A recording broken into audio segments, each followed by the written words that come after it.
Next up, at UFC 305, we have what I think is one of, if not the best main event of the year. I am very excited for this fight.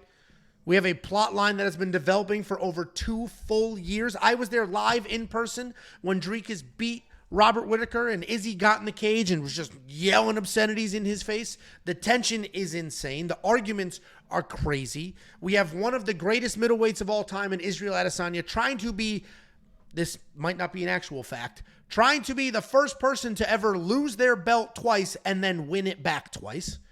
Taking on Dricus Du Plessis, who is just charging forward and winning fights with insane pressure. This is a spectacular main event. I am very, very excited for it. And I'm ready to break it down. We got Dricus Du Plessis, 21-2 in his career, 5-0, of course, in his last 5 on a nice 9-fight win streak, taking on Israel Adesanya. Israel Adesanya is 24-3. He only has 3 losses. It seems like more than that because we've seen all 3. But the dude only has 3 losses in his career. He's 3-2 in the last 5. He's coming back after a title loss and a full year away. We all know Dricus by now, right? He's not the most technically sound guy in the world. His striking is pretty good. He's got some big power in there. He's got plenty of takedowns, an insane gas tank, and ridiculous forward pressure. He's a good grappler. He'll hunt for submissions. He'll look for stoppages. And he will just continue to move forward. He will never stop. It doesn't matter what you hit him with. It doesn't matter if you're standing in front of him or if you're not. And we have seen him clean it up. Just a few fights ago, we're talking about, God, this guy is so sloppy. He's terrible. There's no way he can win this fight. And then he wins. The next fight, that was luck. He's sloppy. He's a mess. There's no way he can win that fight. He wins that fight. And now here he is, the world champion with just insane forward pressure on Sean Strickland, where he had 6 takedowns over 25 minutes. He's taking on Israel Adesanya. We all know Izzy by now, the former world champion, multiple-time champion, lost his belt to Alex Pereira just to come back and win it. He times his strikes well. He's a great counter striker. He'll roll with the punches. No wrestling. Don't expect any offensive wrestling. Defensively, he's got a solid 77% takedown defense. And he's going to need it in this fight because Dricus Du Plessis is just going to charge forward. He's going to do what he did versus Sean. He's going to do what he did versus Robert Whittaker. He is just going to move forward at whatever pace he sets, throw a bunch of punches to the head, and rip you to the ground. I think Israel's striking is obviously good enough to probably not get knocked out on the feet. I think he's going to roll with those punches, avoid that chaos, right? He's a great counter striker. But I do think he's going to struggle with both avoiding the strikes and defending the takedowns. It's very hard to be bobbing and weaving while also defending the hips. I think Dricus Du Plessis just moves forward with the insane pressure, with the constant movement up top, the constant attacking of the legs. He trusts his cardio. He will go a full 25 minutes, non-freaking stop, and I think he looks good doing it. I think he wins. Israel Adesanya is 35 years old. He's a year away from the worst performance he has ever had in the cage. He's put 2 countries worth of pressure on himself. He's made this about more than the octagon, and a lot of people are like, oh, a focused Izzy is an Izzy that can win. I think there's too much pressure. I think there's too much to lose. He's too far removed from success in the octagon. Even in that fight, let's go through his last 3 fights very quickly. Sean Strickland dropped him immediately, put on the pressure, just beat his ass that entire fight. The fight before that, he knocked out Alex Pereira after getting walked down the majority of that, literally closed his eyes, bombed an overhand, and got it. The fight before that, he looked good, and then Alex Pereira finished him against the cage. Like, he has not had an amazing streak here. And now he's 35 years old, a year removed, and in that time span, Dricus Du Plessis is just cleaning things up, getting better cardio, getting insane pressure. I think Dricus just moves forward nonstop, wins this fight. And I will say, last thing before I hand it over, sorry, I do miss Izzy. We took Izzy for granted. When he was the champion, that dude was defending his belt 3 times a year. Now we're in a world where we see Islam fight once a year. Leon Edwards fought 1 time. Like, I miss a champ like Izzy who's just constantly putting that belt on the line. So hopefully whoever wins this fight will defend fairly quickly. But either way, I do think Dricus wins this fight. What do you think, Jakey boy? Yeah, guys. You can listen to me, guys. And before I do this breakdown, I want to be very clear that when I do these breakdowns, I'm not trying to convince people of certain things. It might seem like that because I'm passionate, but I'm just trying to tell you guys how I see the fight. And if Angelo disagrees, then we go back and forth with that. But I don't want to change people's mind, right? You guys do the research as well. Trust your guts. Don't listen to me because there's nothing, honestly, Angelo, that I hate more than anything when people tag me in something. They're like, man, I had this, but you said this, so then I changed my mind. It's like, trust your gut. Trust what you think. You guys know fights as well. I just give my opinion. And the reason why I preface that is DDP is going to win this fight, okay? And when I say this, I say it because I understand everything that you guys are going to say about DDP. Because guess what, motherfuckers? I was that same person, right? I was the exact same person. This guy can't strike. This guy he showed like lackluster endurance. He's sloppy. I have no idea how he keeps winning fights, but the next guy's going to beat him, right? And then he comes around, okay, the next guy's going to beat him. Guess what?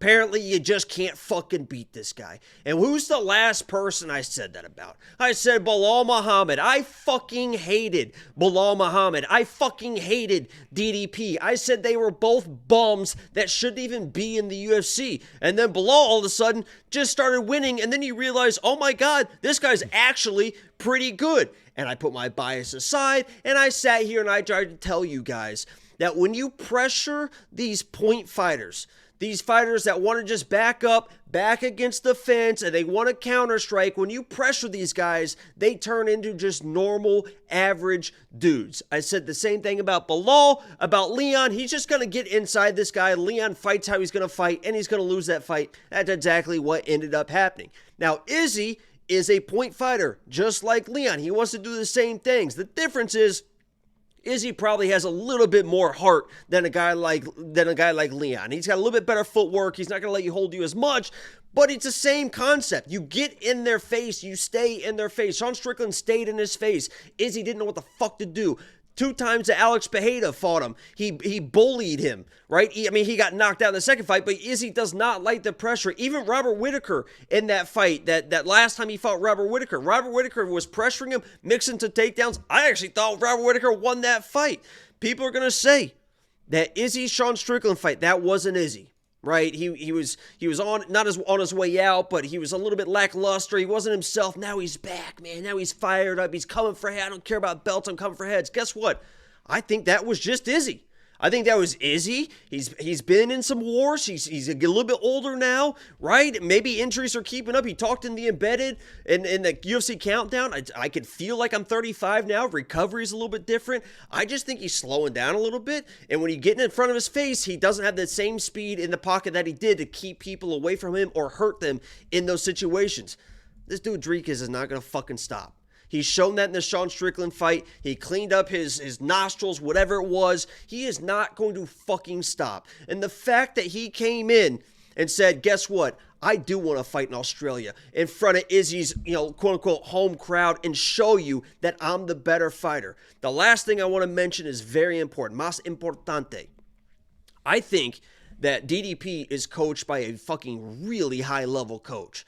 They talked about the adjustments they make in between each fight. They study film. They look for film. They came in against Robert Whittaker as a southpaw, completely switched his stance. And they said Robert Whittaker has never lost to a southpaw. But guess what? We saw the holes in the film that we could find if Dricus fought as a southpaw. And he said, guess what? We've been preparing for Izzy for a long time. We've got the game plan ready. And when you listen to Izzy's corner, in the Sean Strickland corner, that city kickboxing guy, second round, Izzy's like, I can't get past his jab. And his coach was like, uh-oh. What do we do? What do we do? He's like, I didn't prepare for Izzy's not to be able to get past the fucking jab. I think that camp is fraudulent. DDP is going to be more than ready. He has a quiet confidence about him. He's not worried about Izzy. He knows how good he is. He respects him, but he's just going to get in this dude's face. He is going to beat him up. He's going to take him down, rip him down, and DDP is going to win that fight. And that's why, surprise, surprise, I always put my money where my mouth is. I did put $2,000 on DDP plus 110 to win $2,200. This is just Bilal winnings. Like I said, I'm not trying to convince anybody. I'm not saying tail me, whatever it is. These are my Bilal winnings. I'm rolling into DDP. I feel good about it. I just don't think Izzy's that guy anymore. I'm with you. We agree. You're like most times we agree. You're a little more confident than I am, but I do think Izzy is gonna struggle with the pressure, and it's not Sean Strickland pressure because it's not just striking. The grappling combined with the striking pressure is the problem. You mentioned the surgery. He's not going to be ready for these takedowns, I don't think. And I think he was smart in going to what Bang Tao in Thailand with the Hickman brothers, because I know Volk was up there. You want to know why Volk's takedown defense was so good versus Islam? It's because he was with the Hickman brothers, and they are very good. So Izzy has been hanging out there, so he understands what's about to happen. But I just don't think there's not enough time to learn that stuff. I mean, Alex Bejeda fucking dumped him on his head. Alex Bejeda only has one. He attempted one takedown ever, and he got one takedown ever, and it was in that fight. What's interesting here is the round line. I don't know what's going to happen. I don't know what's going to happen because Izzy is tough, Izzy is durable, and Dricus could just move forward, take him down, move forward, beat him up, or Dricus could get sloppy and Izzy could catch him. I think Dricus wins. I think it's most likely a decision. Israel Adesanya, does have some power. We've seen it. He's knocked some people out. But, I think that Alex Bejeda knockout was more of a wish and a prayer with the eyes closed and Alex just cutting way too much weight than it was, look at Izzy's type power. Either way. And Dricus is a guy who's shown, he's ready for adversity because he's been through some fucking adversity in his fights before. And this guy will just keep fucking pushing through everything, man. It is absolutely insane. I think Izzy needs to knock this dude out or he's fucking getting mauled, and I don't think he's going to knock him out. Yeah, it's going to be a great fight. That's why I'm looking forward to it. And even the chat right now, the live chat is completely split. People all over the place fighting with each other, telling us our picks are terrible, going crazy over this fight. And that's what we love about this sport, disagreeing, and we all get to see what happens. Unless it's some close-ass fight like the last one, and then everybody's just going to insist that they were right anyway. Either way, this is a great main event. I am looking forward to it. I've only missed one main event all year for a pay-per-view. That was Steve Erceg, and he arguably won. There you go. If you want to unlock all the picks, the bets, the round line leans, and everything else that we do, it's only $10 for an entire month. A month, $2.50 a week. And that $10 is going to get UFC 305, 2 fight nights, and UFC 306. WeWantPicks.com. Click Become a Member at the top. We got a couple of super chats. $2 from Gavin O. Uzumaki. Unrelated, but man, I hate Shalampos Grigori. Very related. Anytime we talk about fights, we can all agree that guy is the absolute worst. $2 super chat from WizKid. You'd have to be crazy not to live bet this fight. The problem is, as soon as Dricus gets a takedown, odds are crazy. Or as soon as he gets one stuffed and Izzy lands clean, odds are live betting this fight might be a very hard thing to do. But certainly if you're ready with the trigger finger, be good to go. Live dogs, not a super chat, but I had to pin this because he's just spewing incorrect bullshit. Neither of you picked DDP to beat Strickland. We didn't forget. I literally bet him, dumbass. Dude, we both picked DDP. We both picked him. This is the problem. Stupid ass. With the internet. You just say, and then I was like, dude, you're wrong. And he's like, oh, I must have remembered wrong. It's like, no, you can't just say shit that's incorrect like that and be like, oops. You know what happened today, too? You're going to appreciate this because it happens with Fifth. He said his statement today, he was talking about Erceg. He said, this was his statement, everyone that fought in a title fight loses their next fight. Guess what I did? I went and found about 10 to 15 fighters that fought title fights and won their very next fight. And it's like people literally will just say anything and just take it, you just believe it just because they said it. It's wild. Yeah, the internet's crazy. You can't. The internet. You can just say whatever you want and then be like, whatever. Yeah, whatever. He just ignored me. I said, I'll keep going. I just kept listing players, just list them. And he just moves on. People just move on. Omar Vargas, $2. How much money did you put on DDP? I have $100 on him. 2 different $50 bets. I went to bet online. It was plus 10. No, it was plus 110. I tried to bet him. And bet online was just giving me an error saying you've bet too much on this fight already. But I hadn't bet anything. So then I went to bet US. And I placed the bet over there. I got it at plus 105. Then I saw plus 120 at bet online. I'm like, let me try again. And then it went through. So $100 on Dricus. Jacob and I, Jacob and I have the same unit, but his bets are far more wild than mine in some cases, so maybe his units need to go up. Then we have about? I bet you put $2,000 on Dricus. Yeah, but that's not a premium unit. That's just no, I know it's not premium. I'm just saying in general. My units are normal. Sometimes I just have a little fun. Mirales $21.99 says you guys are the best when it comes to analysis. Thank you. And we appreciate that because you can't get fights at 100% accuracy. Nobody can. There's people like Shalampro Scrigorio out there that can't win a fight even if it's gifted to them. Then we got $5 from Ben. Hey, Angelo, I stain fences. I'll be in Salina and Prosper tomorrow doing estimates. Also, I got DDP via unanimous decision.